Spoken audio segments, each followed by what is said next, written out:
The man always there. Stepping in before things turned violent. 11 News was with Dante Barksdale in 2017 as he intervened in a fight. We know guys on every last one of these corners, from Patterson Park to Linwood Monument to Baltimore and further. The director of Safe Streets, he worked with volunteers for years to get the number of shootings down in many areas that see a high rate of crime. Now with little small children committing robberies, it's like some new stuff that I'm not used to. I've never seen this before until now. And even then, he continued to grow in his efforts with 10 sites across the city. It's crazy out here, dog. Engaging with those in the community in hopes to stop crime before it happens. It's always something about a stash being stolen or a bill or a debt, some kind of debt not being paid or some form of disrespect. You hustling in my neighborhood, you hustling on my corner. And despite his efforts to tackle gun violence head on, Sunday morning city leaders say he was found shot in the head on Douglas Court in Baltimore. He later died at the hospital. Mayor Brandon Scott calling him the heart and soul of Safe Streets, issuing a statement saying in part, quote, "While I am devastated by the loss of my brother in the fight to save lives in Baltimore, I will not let those who chose to violently take his life dampen the light of his work." Baltimore Police Commissioner Michael Harrison saying his work in outreach, mediating conflicts, and reducing gun violence in our city was invaluable, and he embodied a message of redemption and peace to the many young people of our city. And police have not commented on any suspects in this case. If you have any information in this shooting, you're asked to call Baltimore City Police. Reporting from downtown Baltimore, I'm Trey Ward, WBAL TV, 11 News. Is this the type of high value man y'all talking about on the internet? I hope so. And maybe y'all are. And I believe there are a lot of high value black men. I believe Dante Barksdale is definitely one of them. There's nothing more valuable than somebody on the front lines on the streets in these neighborhoods where we live and complain about cops all day. But as you heard, he said, you got little kids doing robberies now. Little teeny little kids. 8, 9 years old, doing carjackings and robberies, broad daylight, killing people, shooting people, taking their cars.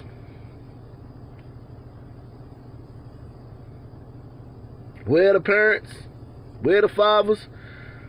Who knows? But Dante Barksdale, man, who, if you remember the last name, he's the nephew of Nathan Bodie Barksdale, who was a notorious Baltimore drug dealer and the inspiration for the Barksdale, Avon Barksdale, and that whole Barksdale lineage, Weebay, all them. He's the inspiration for that storyline in The Wire. Nathan Bodie Barksdale, real man. So his nephew Dante goes on to say that Dante was a well-known face in Baltimore's violence prevention program, Safe Streets, who helped lead the crime-fighting initiative for more than a decade. He was shot Sunday, city officials confirmed.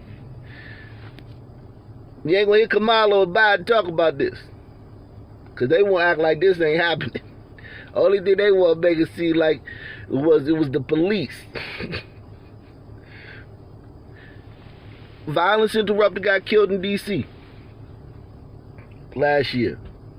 Violence interrupters are constantly in danger. They're constantly being, in precarious situations. A violence interrupter was charged with murder in D.C. A few months ago. A violence interrupter shot somebody in Philly, killed a guy in Philly a few months ago. I did a video on that. I'll put the link in the description. Make sure you check that video out. These violence interrupters, they're no different than cops, really. The precarious positions they find themselves in. when you're on the front lines in these neighborhoods where there's nothing but women and children. And that's not to diss the women. It's just that it's nothing but women and children. And the men that are there are in the streets, in the street life. But they don't run the block. The block is run by 17, 18, 19, 20-year-olds. Them old dudes can't come on the block. And they can't make no money on the block. That's for sure. Barksdale, fondly known as Tater, was shot in the head in Douglas Homes project around 11:15 a.m. Whew. Early morning. A few weeks earlier, one of the residents said he had delivered winter coats to families in the complex. So he had just brought a bunch of coats around there so these people can't provide for their children. He helped provide for their children. If there's a man in the house, these kids would have a coat. Ain't no man in the house. These kids ain't got no coats. So Dante, he said, I'll be your daddy. I provide a daddy moment for these kids. Got them some coats.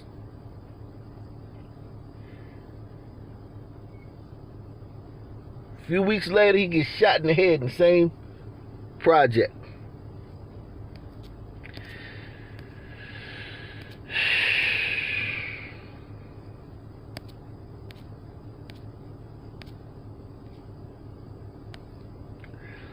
Erica Bridgeford, the activist who leads the Baltimore Ceasefire 365 initiative. So they got another initiative. They got all these inner cities. That's why I used to do my special series on programs. There's 1,000 programs in all these cities. Program for food, clothes, shelter, stop the violence, battered women. It's 1,000 programs. You just gotta reach out and get to them. You just gotta take your behind down to the building or fill out the paperwork or whatever you gotta do to get into the program. It's so many programs in these inner cities. So Erica Bridgeford,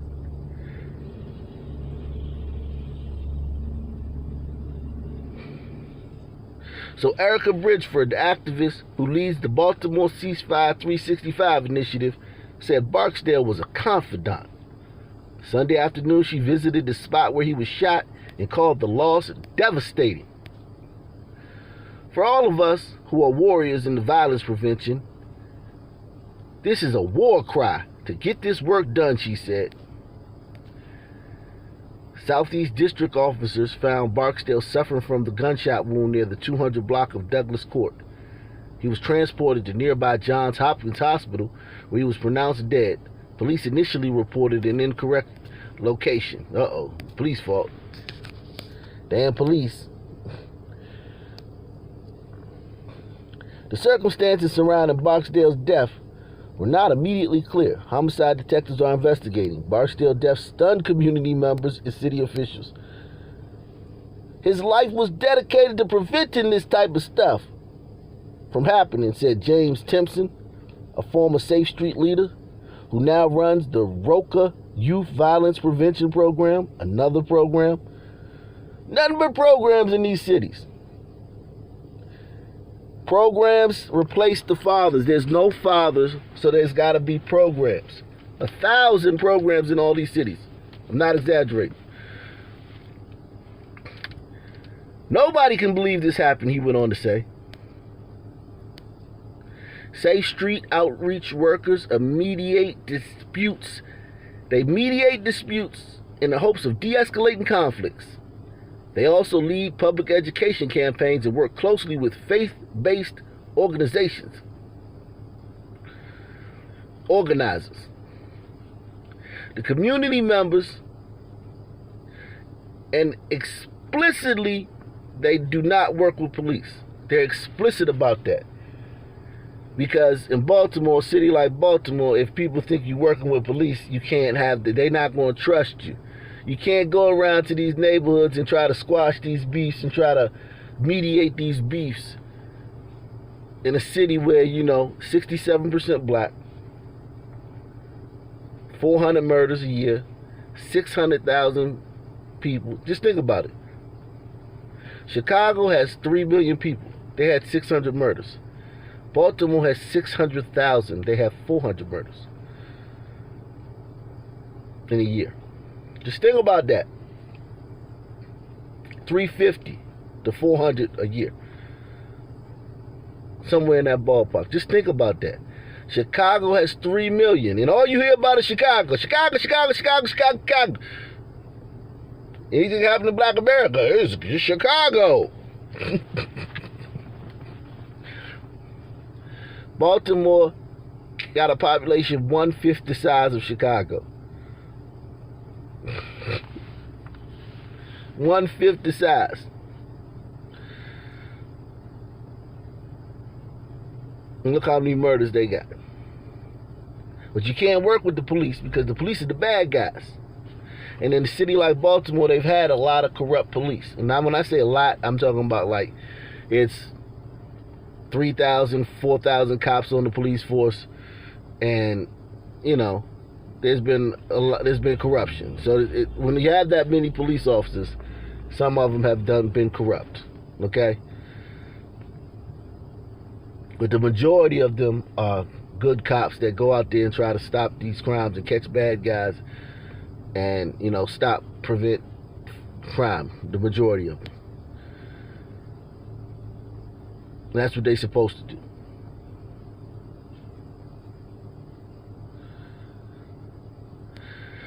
So, the safe streets also try to steer young people away from violence.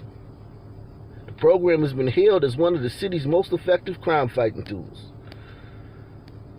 Barksdale had a personal connection to the systems of crime and aggression that he sought to dismantle. He had served time in prison. It was the nephew of Nathan Bodie Barksdale, the notorious Baltimore man whose crimes and run-ins with police inspired characters and storylines in the hit HBO series The Wire.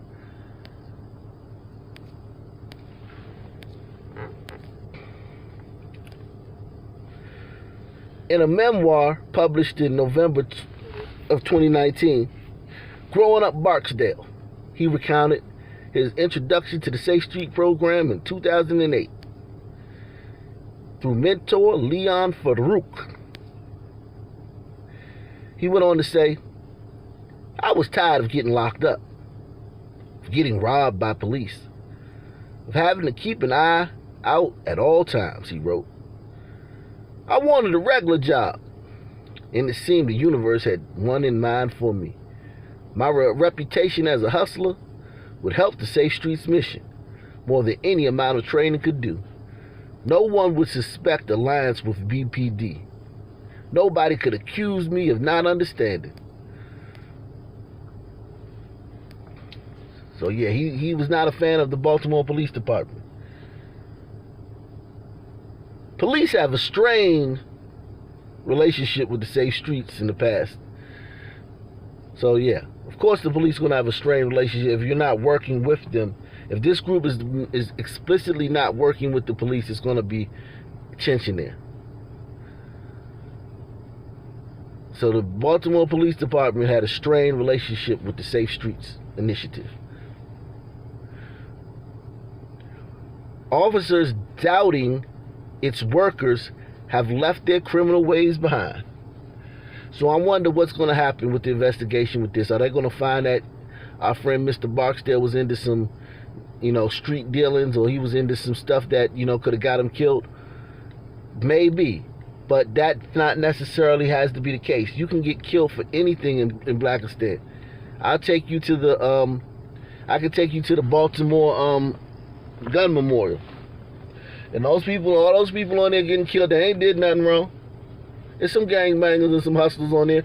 but a lot of people that just was sitting in their car, a lot of people that was walking down the street, a lot of people that was standing in their courtyard in their apartment building, a lot of people who got in an argument with somebody over something stupid, a lot of people who were carjacked, a lot of people who were robbed, a lot of people, you know, who weren't into the street life. They just had a city councilman get killed. I mean, not a city councilman, like the superintendent of this school district just got killed a few weeks ago. Okay? What was he doing?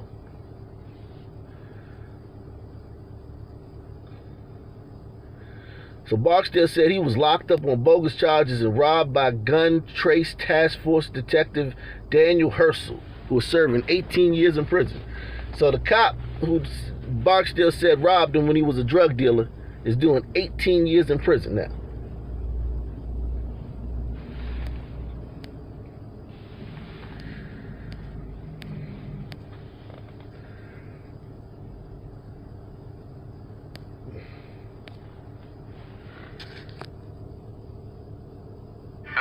Fought to stop gun violence, shot and killed in Baltimore City, and now his family and friends working to preserve his legacy. Thanks for staying with WJZ. I'm Rick Ritter. And I'm Denise Koch. Well, Dante Barksdale is being called a champion amongst crime fighters and a hero for the city. Indeed he was. Now his older brother speaks to WJZ about his legacy. Hey, Rachel Carden is live right outside of Baltimore City Police headquarters tonight, where a reward is now being offered for any information about Dante's murder. Rachel. That's right, Rick and Denise. Now, still no update here from police as to who is responsible for shooting and killing Dante Barksdale this weekend. But we spoke to his family today. They are crushed by this devastating loss. But they say that Dante was doing what he loved, what he was called to do. Conflict resolution, mediation, problem solved. Dante Barksdale's older brother Alvin shared these clips with WJZ so we could show the world who his brother was. His whole legacy is built on love and forgiveness. Dante worked with Safe Streets, an organization aimed at reducing violence. He was shot and killed Sunday close to Douglas Homes. He spoke many times about his dreams. Look, you come here for 3 hours a day from 6 to 9. One of them was having a community center to help steer youth in the right direction. His brother says city residents must step up in Dante's honor. Keep going. Tell yourself, I'm going to take this pain and I'm going to redirect it after the morning into strength. During a virtual vigil held Monday night, Dante Tater Barksdale's Safe Streets family spoke about his passion, his drive, and his heart. Dante was a champion for Safe Streets. Dante was a hero for Baltimore City. Every day he decided to serve others, to make a positive difference. Mayor Brandon Scott gave Dante Barksdale a list of names, but one stands above the rest. But more than anything, we call Tater a good dude who loved this city. The family, the mayor, the Safe Streets community is now challenging everyone in the city to be better for Dante's sake.